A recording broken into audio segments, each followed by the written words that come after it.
Doesn't something feel off?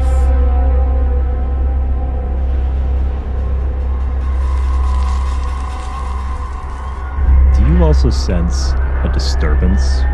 BeamNG.drive is not known to be a horror simulation, and most likely will not ever be. Although this information may seem completely random, a currently existing aspect within the game brought my attention: nighttime. Well yeah, so what about it?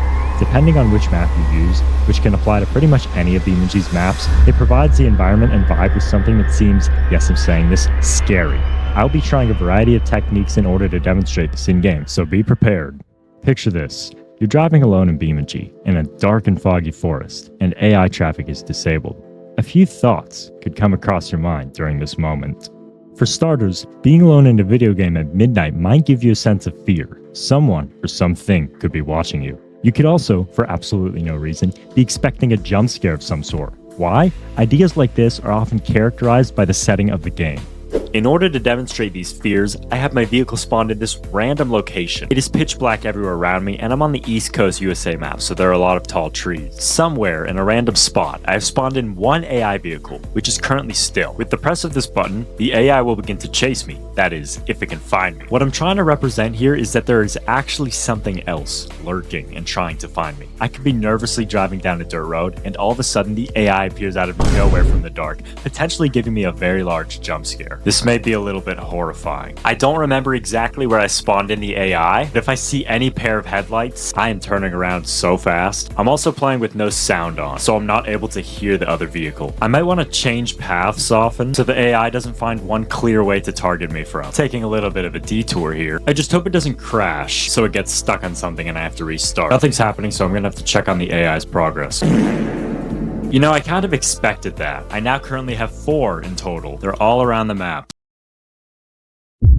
There's one behind me. I see it in my mirror. I gotta go really fast. It did scare me for a bit. Oh, it actually got me. The myth of the haunted ghost car is true. Now the stakes are a lot higher. I'm using a tiny pigeon, has some speed to it of course, yet my headlight radius is lessened, and you don't want to know what I replaced the chasing vehicles with. I guess I'll just have to find out. What is that? No way one already found me.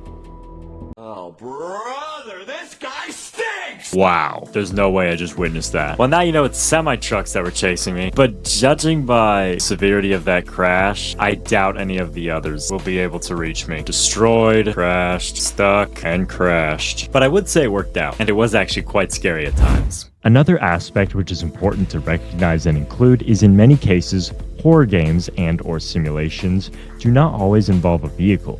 In some cases, I may be walking alone, or at least I think I'm alone, in a dark and creepy forest, with no source of transportation at all. In addition, the almost quiet atmosphere contributes to the point where I'm able to solely hear my own footsteps crunching on crispy leaves as I continue to walk. This can be cozy at times, but is not an exception. For a light source, I need to use my vehicle, which I hid in a bush. This bridge surely isn't as relaxing as it was during the day.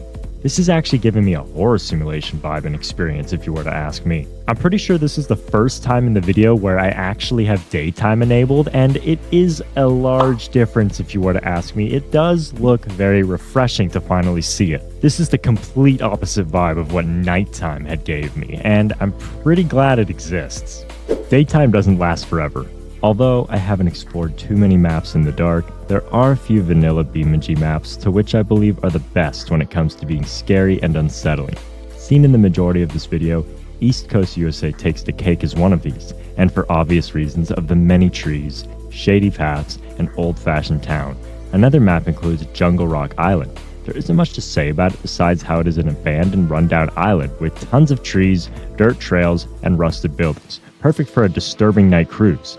One map I can't forget to mention is Industrial Site, the one I'm currently driving on. From large, empty, and overgrown warehouses to windy dirt roads with dynamic lighting and dark trees. This map is also great for this occasion. But honestly, whatever map you may feel works, then go ahead. But to be fair, maps like the grid map would just not work at all.